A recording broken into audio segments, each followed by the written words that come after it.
Now, it's been almost exactly a year now since the Israeli onslaught against Gaza began, one of the worst humanitarian catastrophes on earth. The sort of violence we've seen unleashed some of the worst, obviously, the 21st century. And Gaza's pre-war 2.3 million population has endured mass death, the mass maiming, the mass traumatizing, the mass displacement of almost every single person there. And that when we say mass displacement, we mean repeated displacements, people forced across a tiny strip of land, which is no bigger than East London, where explosives worth several times that of the Hiroshima bomb have been detonated. Now, there's no better person to speak to about this than James Elder, who I've spoke to before, the global spokesperson for UNICEF, of course, the United Nations Children's charity, Children's Arms.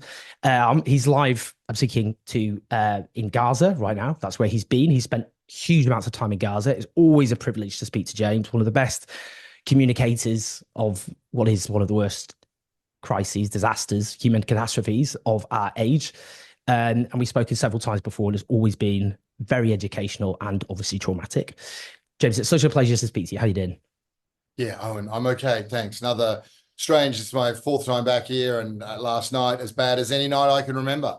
Tell me about that, because you're near Khan Yunis now, aren't you? Tell us where you are and why was it so bad?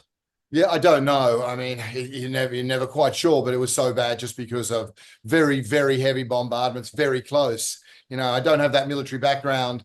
I can hear artillery now, but I don't have that military background. But you start to learn how many hundreds of meters away some of these, whatever, 2,000-pound bombs or whatever they are, based on how much your building shakes, based on whether windows crack.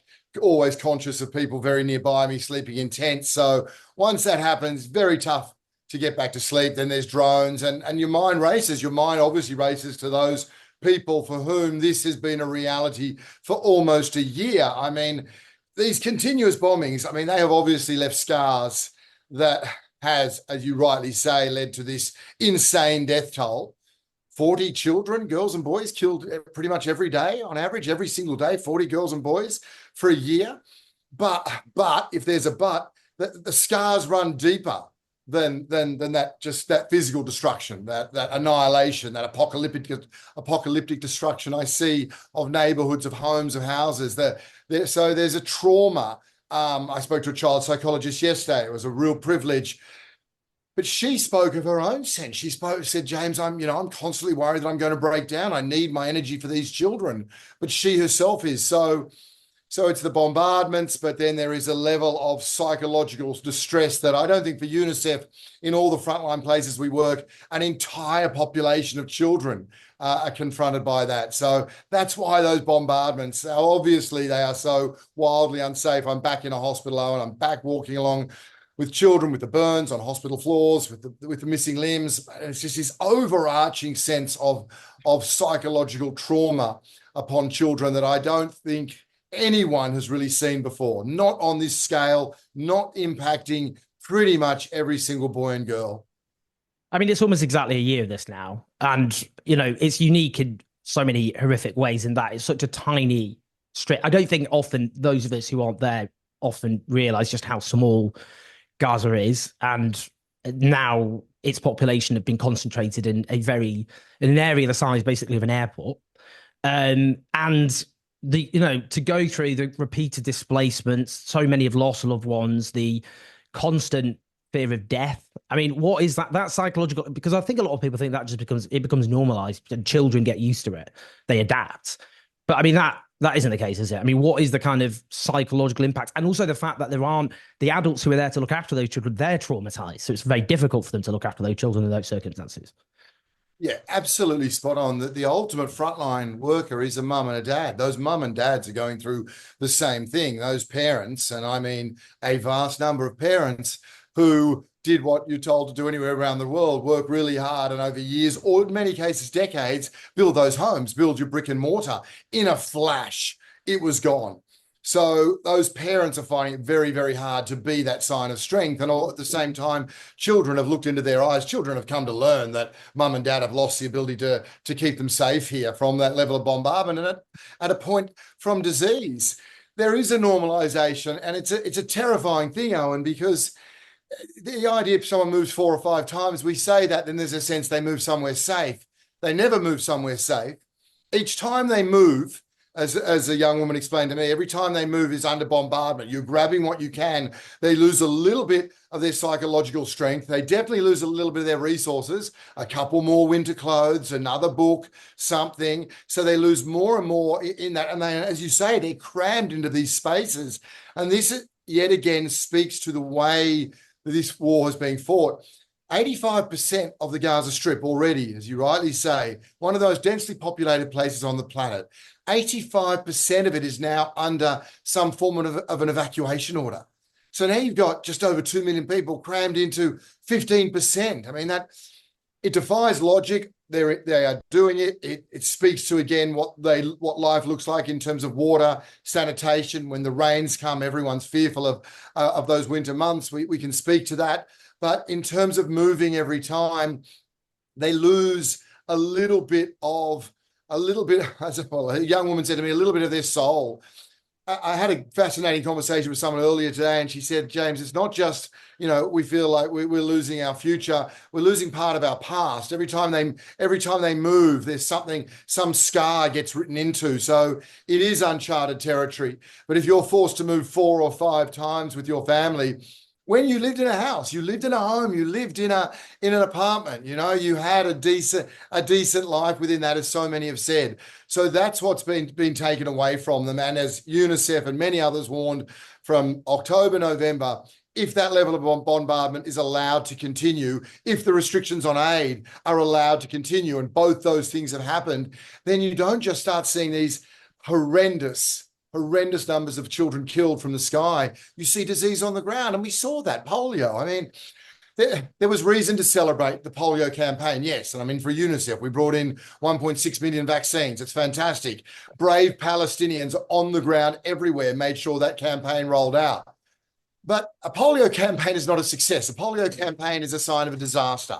It's a sign of a public health system that has been absolutely devastated. There hasn't been polio here for a quarter of a century. It's because Gazans view vaccines very, very highly. But that was all stripped away from them. They've seen that public health care, that routine immunization, hospitals devastated. That's why that polio campaign was needed. And as winter approaches with restrictions on aid and ongoing, we are going to see more disease for a population that's got nothing left. In terms of those restrictions on aid you've discussed, ProPublica, which is a US investigative outlet, has done a very important report. The title is Israel Deliberately Blocked Humanitarian Aid to Gaza. 2 government bodies concluded. Antony Blinken, Secretary of State, rejected them. And that is USAID, which is the US Agency for International Development, led by Samantha Power, the former US ambassador to the United Nations under Barack Obama. And it concluded in this 17-page memo that Israel had, they said that Israel had deliberately prevented aid from entering, which included killing aid workers, razing agricultural structures, bombing ambulances and hospitals, sitting on supply depots, and routinely turning away trucks full of food and medicine. That life-saving food was stockpiled less than 30 miles across the border in an Israeli port, including enough flour to feed about 1.5 million Palestinians for 5 months. And that separately, the State Department's Bureau of Population, Refugees and Migration also determined Israel was deliberately blocking humanitarian aid. Now, I know I'm not asking you to speak to the politics of that as a UN official, but just hearing that two official bodies of the US administration have concluded that this is a deliberate strategy. What does that, in terms of what you can speak to from the ground and what their assessments have said? So from the earliest days of this war on children, we spoke about the need to get more aid in, and this was not a place that was 1,000 kilometers or 1,000 miles from help. There's all the supplies people need, the food, water, medicine, is just across a border. That wasn't happening, and that is a legal responsibility that's very clear. That is a legal responsibility of the occupying power of Israel, and it wasn't happening for a whole range of reasons. It wasn't happening because there were delays, because there were restrictions, because there were denials, because on the many convoys I go to for the north, you'd sit with all the paperwork done, you would sit at a military checkpoint for 6 or 7 hours. with the authorities knowing full well that you couldn't deliver aid during the night. So at some point you'd have to turn around.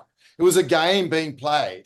And we, in that sense, were being played. So everyone's best effort to get aid across the Gaza Strip. All these things combined, each one may not look like a lot, but it's death by 1,000 cuts.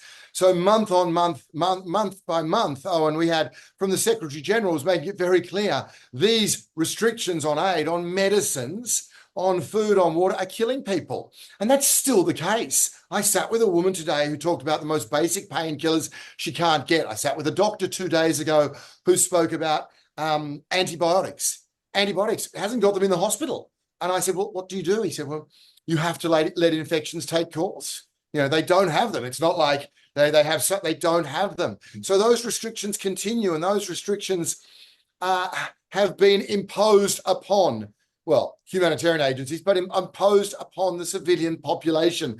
When I was here 4 months ago, there was such a level of discussion around this because famine was on the doorstep, and it was continually told, you know, he said, she said, the UN can get as much in as they need, and the reality which we saw on the ground. Right now, it seems to be no longer a conversation. It's very refreshing that you bring it up and that it's being talked about again, because very few people talk about the amount of aid coming in right now. August was the worst month in terms of humanitarian aid, the quantity we were able to get in of any full month since this war began. So it's actually getting worse.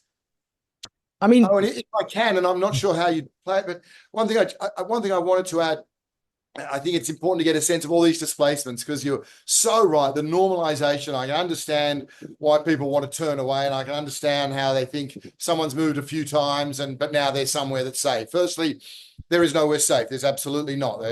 Fighter jets now, bombardments all the time. By way of one anecdote, and I have scores. I met a little girl, 8-year-old girl, Karma, Q-U-A-M-A, Karma, and when her home was hit by, I think, a tank shell, she lost her leg. Now, she shouldn't have lost her leg, but there'd been a systematic devastation of hospitals. She was unable to go to a hospital that had the services, so she had to go to a maternity hospital. And because they had no chance of basically getting her, again, the antibiotics she needed. So to try and stop an infection, they amputated her leg. Then the family had to move. They were forced to walk for kilometers and kilometers with a child with a fresh amputation. They moved first to Rafah. Then there was the invasion of Rafah. Then they moved again to Deir Bala. Then there was bombardments there. And then I met them. So they've moved 4 times. And this is a girl with an amputation. This is a girl with all the trauma of an amputation. When a children has a limb amputated, they don't want a doctor to look at it. They don't want me to look at it. They don't want their mum to look at it. They are scarred. And this little girl, and this case is not unique. There are thousands of children like this with the wounds of war who are having to move time and again. So the idea that somehow they could psychologically recover, much less physically recover, when they are constantly moving and ending up in unlivable tents, that again is a situation being imposed upon people. And when we say normalized, that unfortunately is a situation that people have deemed to be normal. Yeah, you were talking about normalization, James. I mean, isn't one of the issues? It's been nearly a year of this now. Atrocities, you know, the number of, you mentioned children being killed every single day, other civilians, aid workers for that matter.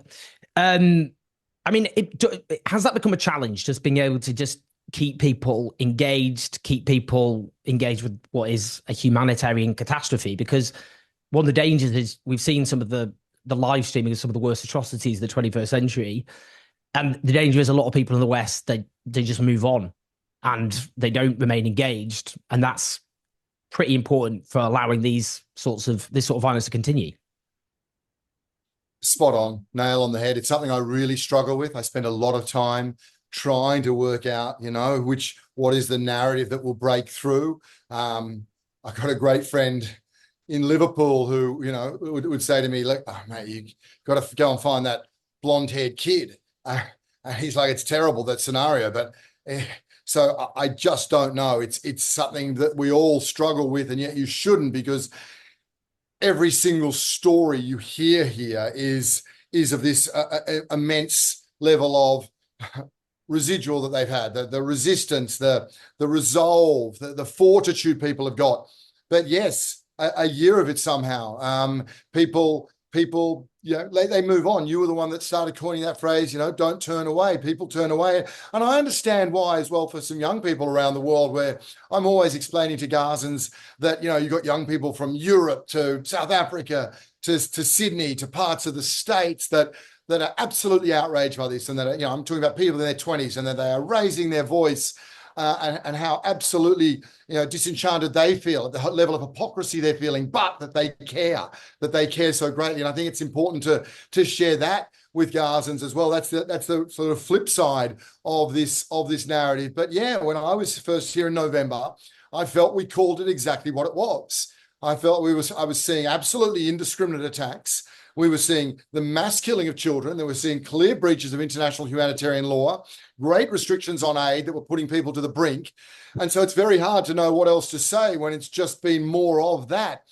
One of the things that would help enormously, not just in terms of telling a story to Western audiences, but also in terms of the constant challenge we have around, trying to share the truth, right? The United Nations, I have nothing other than to show evidence and to tell people stories, but seemingly that's often not enough. And where there's a he said, she said with authorities.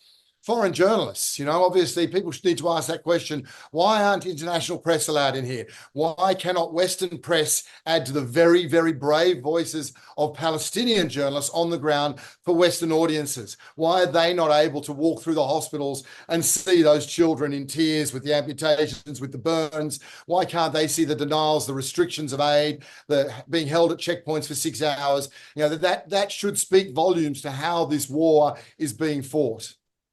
I mean, linked to that, if I was going to invent an unofficial slogan for UNICEF, it would be a child's life is a child's life. But that's not actually how it works in practice, is it? Because there is this awful phrase, the hierarchy of death. I think it actually emerged, it was a journalist who coined it about the Troubles, actually, and about how lives were categorized and treated by media organizations based on who they happen to be. British soldier at the top, for example, and it goes down and down and down depending on.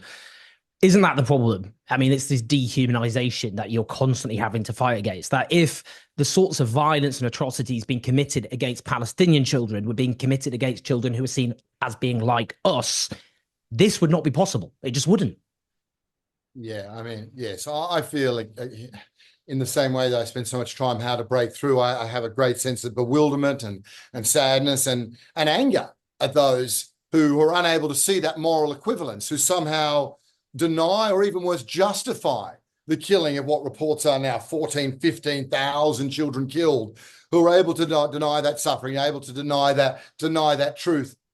And when I, 20 years of doing this with UNICEF in all kind of settings, I can't recall another time in my career when I'm not just advocating for the health and safety of children, but I'm advocating that these children in Gaza are children, that they're humans. I've never come across that before. I mean, just finally, what would your appeal be? It's nearly a year of this now. We've seen this mass slaughter. We don't actually know how many. I mean, it's underreported. That's the problem. Those official figures, which have always been validated in previous conflicts, but they exclude those missing under rubble. I mean, there have been some pretty gruesome estimates, I would say, by public health experts about the true death toll. And some of those estimates are well over 100,000 Palestinians having been killed. That's excess deaths. It's not just the violence, because we know in the history of this kind of warfare, it's mostly not direct violence that kills the most people in the end. What's your appeal to people about, nearly a year on and the suffering, and what's your general appeal, I guess, that 1 year on? Yeah, I can understand the absolute frustration, the sense of futility for people around the world that where's a ceasefire? Where I was here on the 29th of March when the Security Council voted, and you felt that wave of hope. A mother who said to me tonight, I promise my child that they can go to sleep and they will wake up. I can promise that. And all that hope was blown out. So clearly these decisions by these decision makers, by these leaders are outside of our realms. What I absolutely do believe is, and I know, as I say it all the time to Gazans, that people around the world, whatever corner they're from, South America, South Africa, south of Spain, the way that they keep raising their voices on social media or in the streets around that sense that there has to be pauses, ceasefires, there has to be decency and dignity for the people of Palestine. That still resonates. It's heard by people here. And so people in Gaza need a couple of things. They need the bombs to stop, which we don't have control over. They need that aid to flow, but they need to know people still care. They absolutely feel forgotten by leadership. They don't feel forgotten by everyday people. And that is a great form of sustenance when so much else is being denied from them. And I think that's so important. And, as ever, I know lots of Palestinians from Gaza engage with my content. Most of my direct messages now, my direct message requests on Instagram and Twitter are from Palestinians in Gaza sharing their horrific experiences, sharing their GoFundMe's, all the rest of it. But the message always is, so many of us haven't forgotten you, and we're never going to forget you. We're never going to give up. And partly that's due to the work of people like James Elder, ceaselessly using his platform and his huge, vast experience to talk about the reality of what's happening in Gaza, making sure the rest of us don't forget it. So please do share this video, leave your thoughts, your comments, do engage, make sure James's voice is heard as ever, far and wide. But James, as ever, thanks so much. Always. Thanks, Owen.